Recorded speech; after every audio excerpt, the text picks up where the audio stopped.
Drink more water. Okay.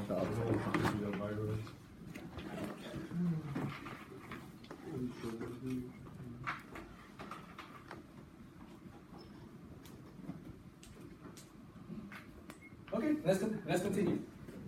The second data structure that I'd like to talk about, if you take a look at the proposal, would be the idea of sparse tables. Again, for those people who already know it, you're not going to be really aspiring to it. I'm not going to teach you anything that you don't already know, so I'm sorry in advance. For this data structure, let's just assume for simplicity that math-based operations can be done in constant time. For example, taking a number and finding the logarithm, finding the least significant bit and most significant bit, and all those kind of things. Okay. As mentioned just now over in the Fenwick tree, there are some things that we cannot do based on the operators. For example, given an arbitrary range, we cannot find the range minimum of something like that, because we cannot get rid of that thing at the end. So that's the thing that we're going to focus on right now. The topic of range minimum, which is given an array of some elements. Let's say 4, 2, 7, 9, 10. I will give you an arbitrary range, which is a start point and an end point, and I want you to output the minimum element inside there. And for this week, we're still going to keep things simple. This array shall be fixed. It shall be static. It will not be changing. I'm not going to plan to change any of the elements. So this is a static range minimum query problem. How can we possibly do this? Well, for one, if you do it naively, same thing. Finding out the range minimum of a range will just take O(n) time if you just iterate through. And in this case, as mentioned, we can't do any nice prefix sums, quote unquote, prefix minimums, because that's not going to help us. We can, however, do the thing that that Elton did last week, which is the idea of square root decomposition. But we can do something better. As mentioned just now, the nice assumptions that we're going to make are that math-based operations, for example, plus times log, can be done in full time. There's one property of the minimum operation that we're going to take advantage of over here, and that's the idea of idempotency. The idea that if you take a number and then apply your operator on that same number, you get that same number. Basically, the idea that if you apply the operator on itself, you get the same thing. We know that the minimum operator satisfies this, and we're going to take full advantage of that. In addition to the fact that minimum is commutative. We still want the idea of having multiple ranges help us out to answer each one of those queries. We can possibly break this up into a partition of lots of different parts. So let's say I'm gonna put in more than this inside there because why not? And now it's hard to see.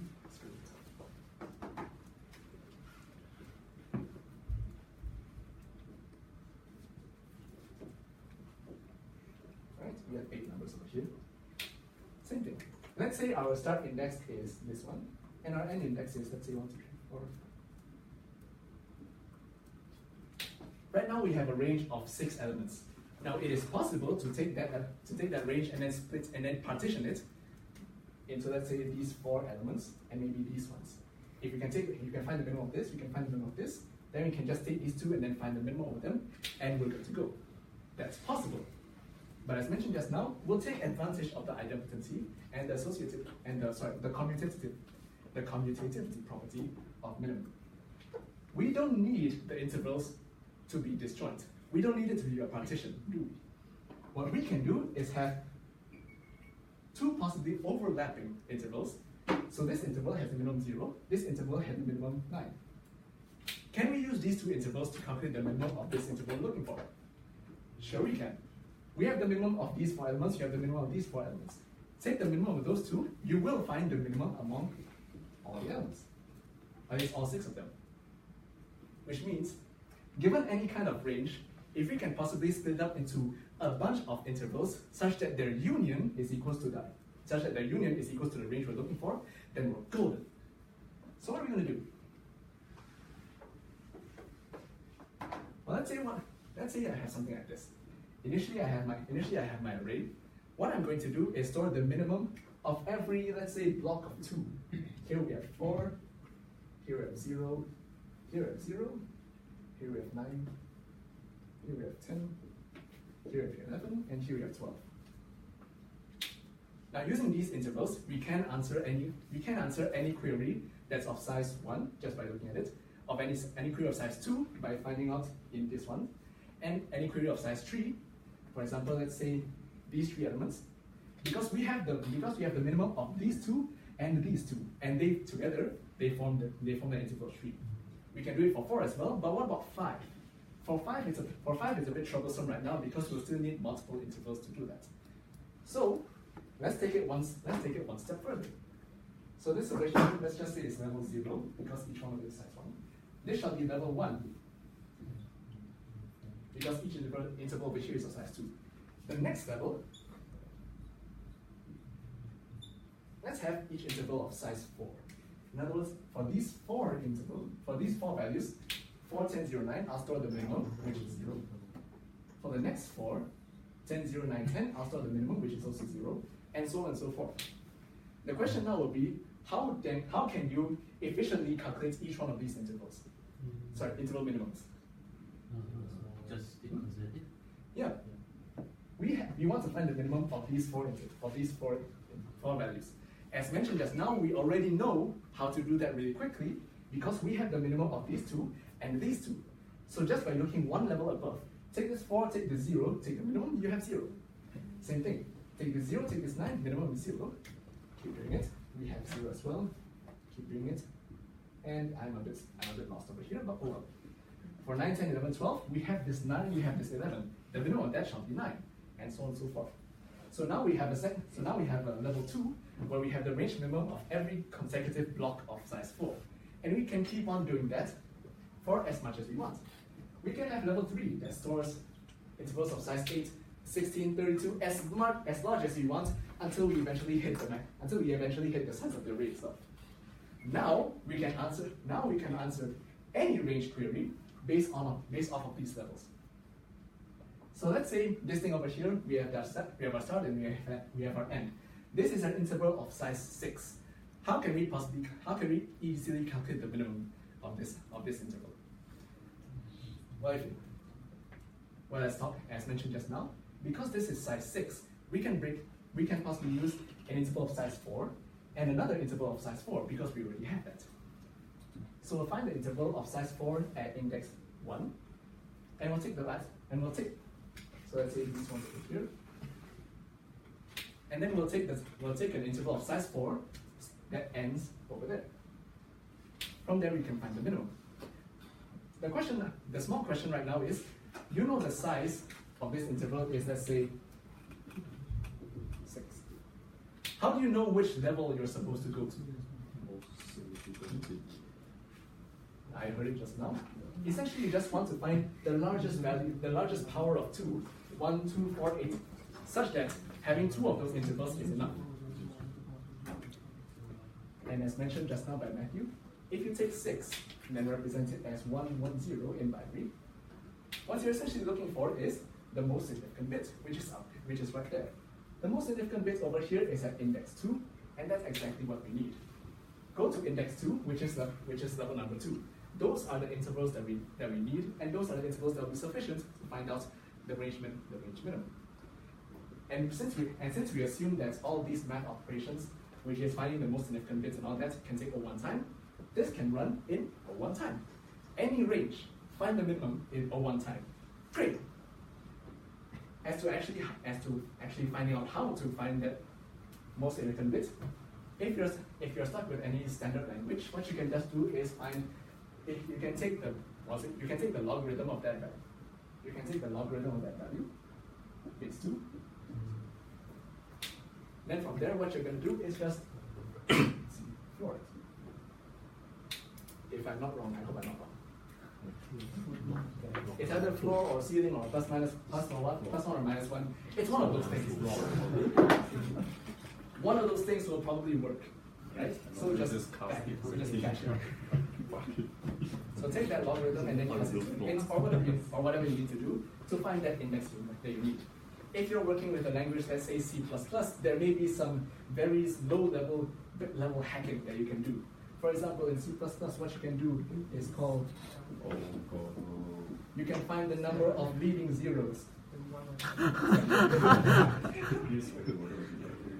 And this will give you the number of zeros in that number when represented as a 32-bit integer. So 6 over here, if you represent it using an int in C++, that's a 32-bit integer, so there will be 29 leading zeros over there. This will give you 29, and from there you subtract this from 32, you get 3 minus 1, that's 2, that's all you need. So it's possible to have those kind of low-level bit magical hacking stuff to make it work. And as mentioned, these two data structures can be used for cognitive programming just because of how easy it is. Now, in terms of time complexity, how long does it take to generate each one of these things? Well, to simplify a little bit, for each level, we're computing about O(n) different intervals, correct? Or at least more or less. And we have a total of log n total levels to calculate.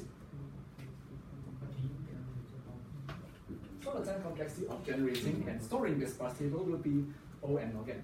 I am not completely sure how tight that is. Maybe there can be a tighter bound, but at the very least, it's upper bounded by n log n. If you have a better result, please come to me. I'm actually interested in finding out. But for now, we can just assume that. This is especially useful if you need to calculate the range minimum fairly often. And like the Fenwick tree, you will not be given a problem where this is all you have to find. More often than not, it's hidden as a subroutine for something else. And that's the thing I'm going to show you right now.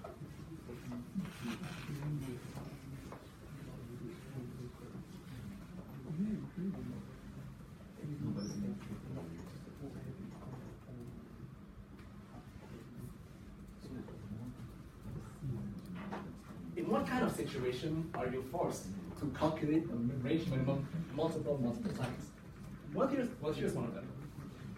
Students who took 2040S may remember this problem, may remember it as something that haunted their lives. I will give you a rooted tree. Oh gosh. Yeah. Is that there as an exam question?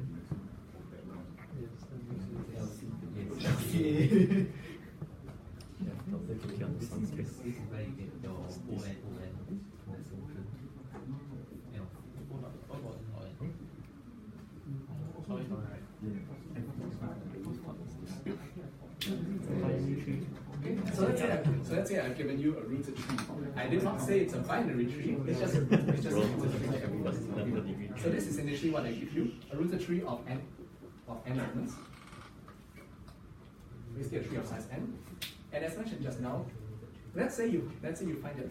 What I want you to do is, I will give you 2 of these verses, let's say 4 and 7. And I want you to output the lowest common ancestor.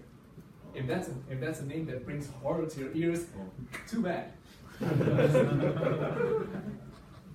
yeah, given those 2 things, let's say this vertex here and this vertex here, the lowest common ancestor in this particular case would be the root, which is vertex 0, and that's what I want you to output. This problem can be solved more efficiently, at least per query, with the help of a sparse table, or at the very least with the help of a range minimum query. How does that work? Well, I'll let my red markers show you. It is sweet.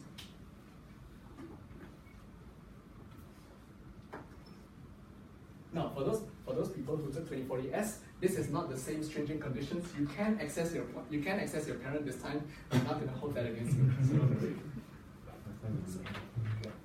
So in a case like this, if you want to find the lowest common ancestor, what you can possibly do is just keep going up the tree until you eventually hit the same thing. So for example, let's say instead of 7, I'll start from 9.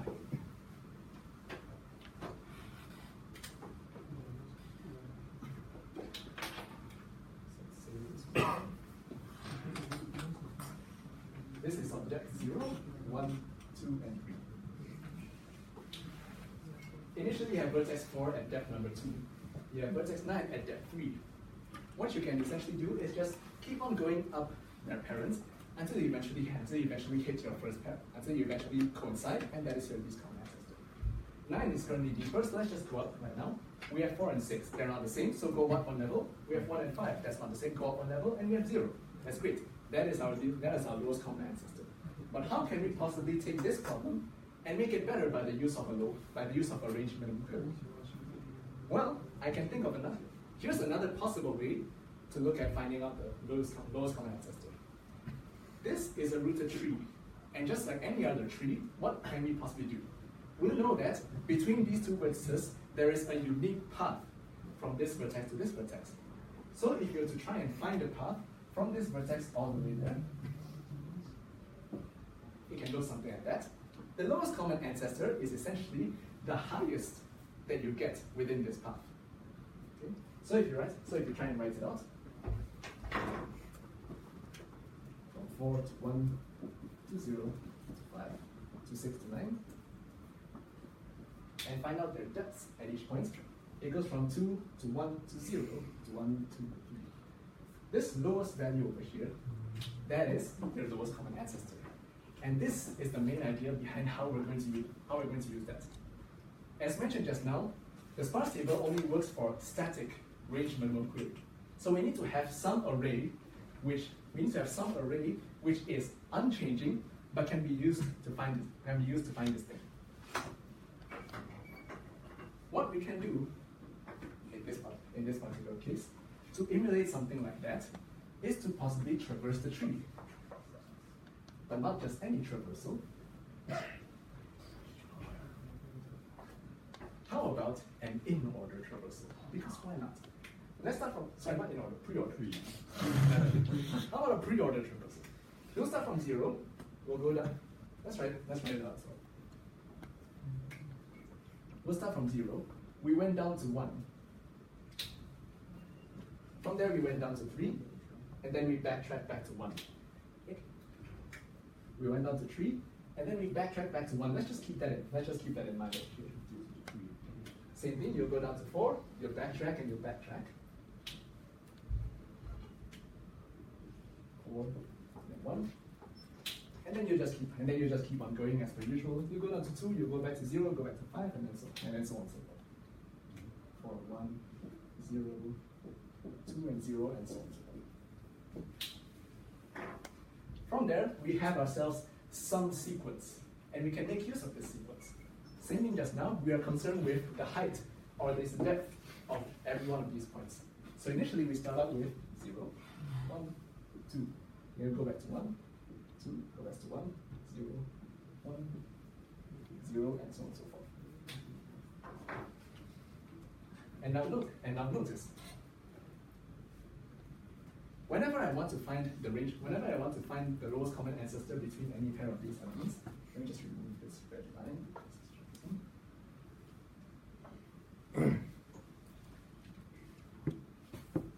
Because of the way the pre-order traversal works, you'll notice that by the time we end up at 1, before we end up at 2, the highest that we're going to go is that least common ancestor. So within this sequence itself, keep track of the first time you encounter vertex number 1. Keep track of the first time you encounter vertex number 2. This is a possible path that you're going to take from 1 to 2. You may go down deeper, but that's perfectly fine. But you'll never go up any higher than your lowest common ancestor, at least within this stretch over here. And that's exactly what we're going to do. Once you have that sequence, find out the first time you encounter 1, the first time you encounter 2. The vertex within this range with the minimum depth is your least common ancestor. Right? There you go. So that's essentially it. So if you want the least common ancestor as a subroutine, perform pre-order traversal, generate this thing, keep track of the first time you encounter each vertex. You can store that in an array or something. For example, vertex 0, you encounter it as times at 1, times at 0. Vertex 1, you encounter it times at 1, and so on and so forth. To find the range minimum query, take this timestamp, find the range minimum, and then there you go. That index over there represents your lowest common ancestor. And that is one possible way to do this. The time complexity, as given just now, for your pre-computation, you'll need a total of n log n total time. because that's how long your pre-order traversal takes. Your pre-order traversal will be O n in length. You can do that very simply. And from there, pre-process this, chuck this into a sparse table. That will take an log time. Then finally, each query can be done in O1 time. Great. And there is a possible application of the range minimum.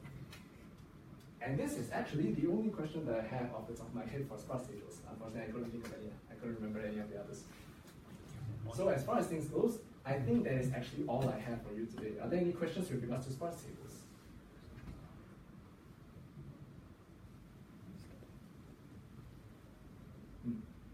If not, then I suppose today can end off a bit early. Do you have anything?